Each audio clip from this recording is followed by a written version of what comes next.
and plus she's a fabulous person to listen to, so take it away. Thank you. So yeah, my name is Ehi. I own and operate Geek Empowered. I have been running Geek Empowered for the past 2 years. Funny enough, before Enterprise Next, I was actually Geek Moms Co. But then I went through this program, learned how to pivot real quick.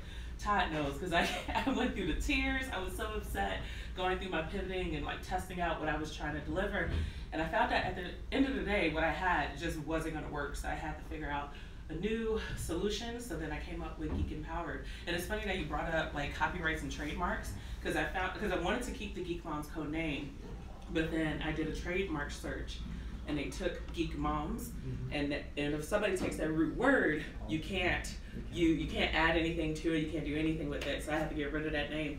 So I started Geek Empowered, and just been running off of that ever since.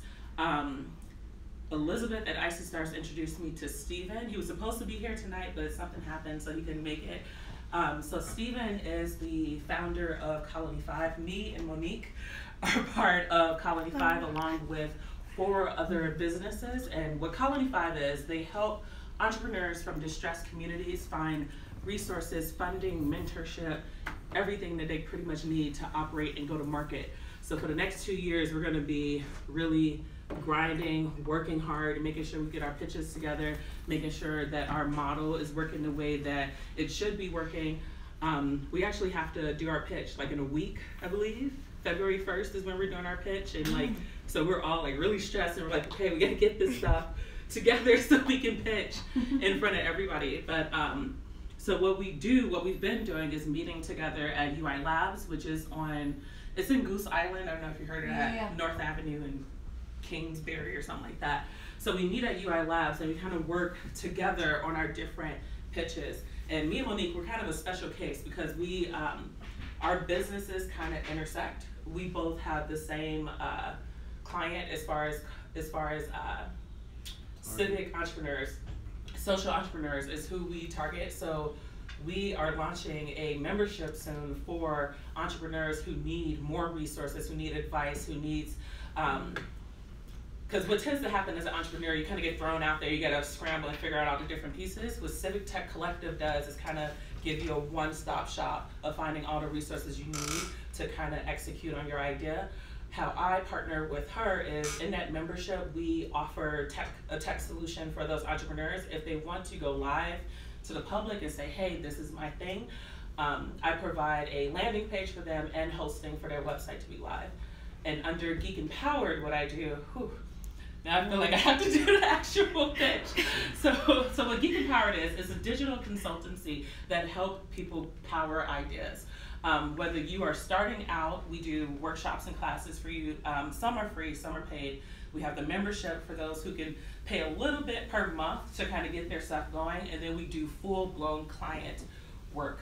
So the work that I do with my clients is more along the lines of agile development. So we go through a gathering session with them where I get all the business requirements that they need for their website, full-blown web applications, and their mobile apps to kind of create a strategy for everything that they need, figure out how many developers it's going to take for them to build out their solution, kind of walk them through their process, because they kind of come in with the idea, but they don't know that it comes with all this other stuff in the back end, especially when it comes to tech. And people tend to pull you in whichever way possible to kind of get $1 from them. So where we come in is we come in through collaboration. We're more like a partner rather than you just buying a service from us. And when we do work for them, we are really big on communication and transparency throughout the project. And the reason why we do that is a lot of designers tend to hide what they do. They purposely hold on to a lot of information, so the client is like, I need to change my website, what do I do? And they don't have logins, they don't even know how to get to their dashboard, they don't know how to do any of that stuff. So we kind of come in as a partner to make sure that they reach the goals that they want to reach. Okay. Awesome. So any questions? I know that was like, boom, boom, boom, boom, boom. Yeah.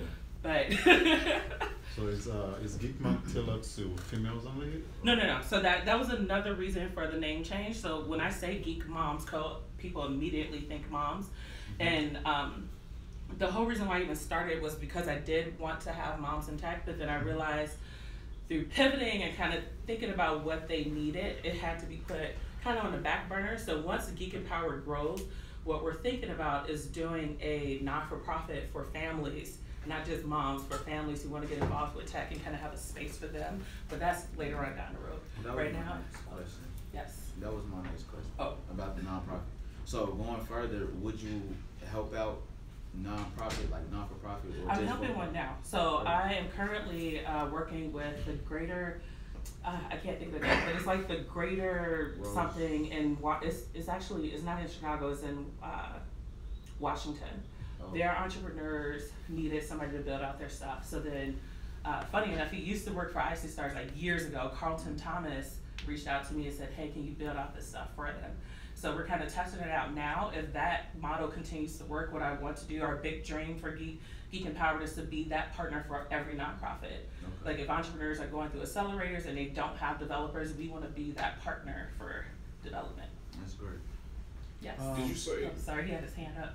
Did you say Civic Tech Collective? Yes. So Monique can speak more about Civic Tech Collective because it is her. It is. So I feel like I it is my business. I did not come prepared for this.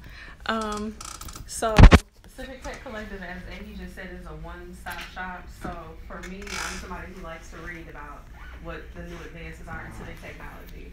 And what I find myself often doing is Googling it. And I'm having to go to 5-10 different websites, Huffington Post. You might see some stuff in Social Media Week, some things in just small business journals, but nothing is all curated in one area. So I originally started it as just to be a news media website where people could come and read about what's going on in government tech, and civic tech specifically, or just social impact projects.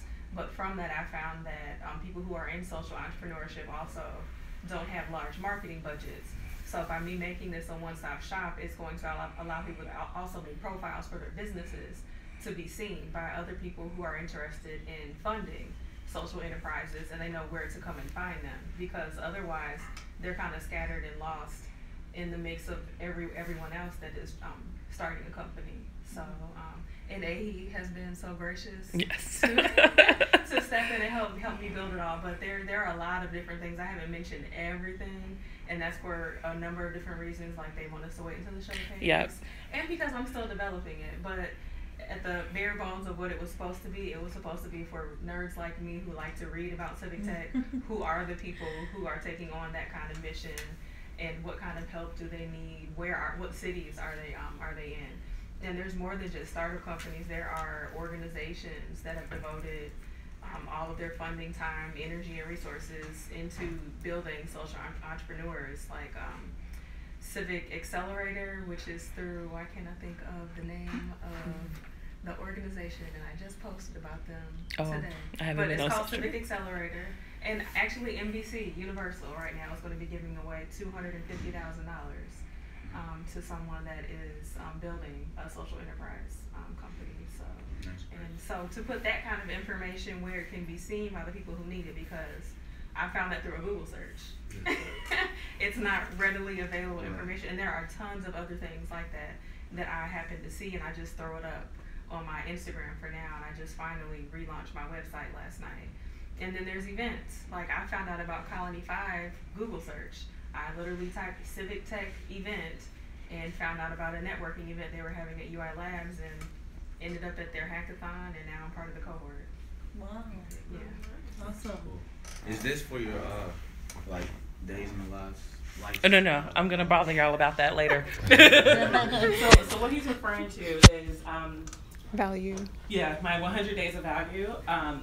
During the beginning, like marketing is very difficult to do as a business unless you are spending a ton of money. So like what's best to do is if you could test the market ahead of time, like ask them what they want. And I even did that when I pivoted and everything changed to Geek Empowered. I asked people, like, what do you want from a web designer? Because anybody can just like sign up for WordPress and build you something, but what specifically do you want? And the biggest thing that came up was communication. They just want to know what's happening. Like when they feel like they are out of the loop, they kind of just feel like they're being used for their money.